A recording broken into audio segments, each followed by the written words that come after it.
और आपको सीधे अंबाला लिए चलते हैं, जहां इस वक्त रक्षा मंत्री राजनाथ सिंह बोल रहे हैं। फ्रांस के बीच एक स्पेशल स्ट्रेटेजिक पार्टनरशिप है जो समय के साथ लगातार मजबूत हो रही है।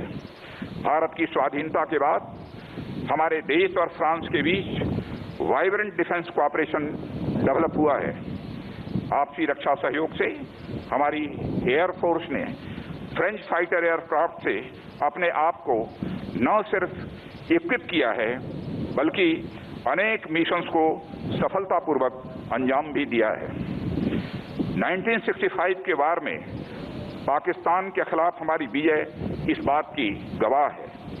साथियों, एक बार फिर इंडियन एयरफोर्स ने 1999 में कारगिल में भी यह इतिहास दोहराया है। साथियों, हमारे मित्र देश फ्रांस के साथ राफेल डील भारत की नेशनल सिक्योरिटी में एक गेम चेंजर है।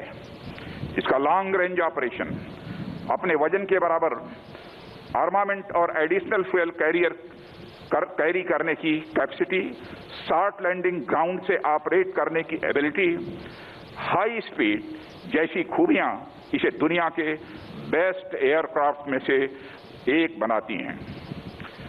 अपनी मल्टी रोल कैपेबिलिटीज के साथ यह दुश्मनों के खिलाफ अचूक कार्रवाई करने में भी पूरी तरह से सक्षम है। मुझे आशा ही नहीं, पूर्ण विश्वास है कि हमारी एयरफोर्स ने राफेल इंडक्शन के साथ जो कैपेबिलिटीज और टेक्नोलॉजिकल एज एक्वायर की है, वे इंडियन एयरफोर्स की कैपेबिलिटीज को रिवर्सलाइज करेंगी। साथियों, आज इनका इंडक्शन पूरी दुनिया, खासकर हमारी संप्रभुता की ओर उठी निगाहों के लिए एक बड़ा और कड़ा संदेश है। हमारी सीमाओं पर जिस तरह का माहौल हाल के दिनों में बना है, या मैं सीधा कहूं कि बनाया गया है, उनके लिहाज से यह इंडक्शन बहुत ही अहम है। यह अपनी सीमाई सुरक्षा और क्षेत्रीय अखंडता को बनाए रखने के लिए सरकार की कमिटमेंट का भी एक बड़ा उदाहरण प्रस्तुत करता है। हम ये अच्छी तरह समझते हैं कि बदलते समय के साथ हमें स्वयं को भी तैयार रहना होगा। मुझे यह कहते हुए गर्व होता है कि हमारी नेशनल सिक्योरिटी माननीय प्रधानमंत्री श्री नरेंद्र मोदी जी की बड़ी प्राथमिकता रही है। जिस ताकत को आज हम अपनी आंखों से देख पा रहे हैं, उसे पाने की राह में अनेक अड़चनें भी आईं, परंतु माननीय प्रधानमंत्री जी की मजबूत इच्छा शक्ति के सामने वे सभी नष्ट नाबूद होती गई और हमारा मार्ग प्रशस्त होता चला गया। यह उन्हीं की दूरदर्शी दृष्टि का परिणाम है जिसे हम आज फलीभूत होते हुए अपनी आंखों से देख रहे हैं।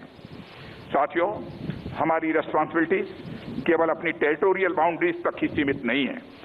हम इंडो पैसिफिक रीजन और इंडियन ओशन रीजन में भी लगातार एक जिम्मेदार देश के रूप में विश्व शांति एवं अंतर्राष्ट्रीय कम्युनिटी के साथ परस्पर सहयोग के लिए पूरी तरह से कमिटेड हैं।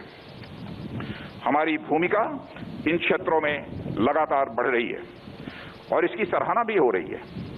मुझे ये बताते हुए बेहद खुशी हो रही है कि इस रीजन में सिक्योरिटी कंसर्न्स में इंडिया और फ्रांस का दृष्टिकोण एक है, जिसके तहत हम मैरीटाइम, ट्रैफिक सिक्योरिटी और पायरेसी जैसे कॉमन चैलेंजेस को डील करने में एक दूसरे को एक और बड़ी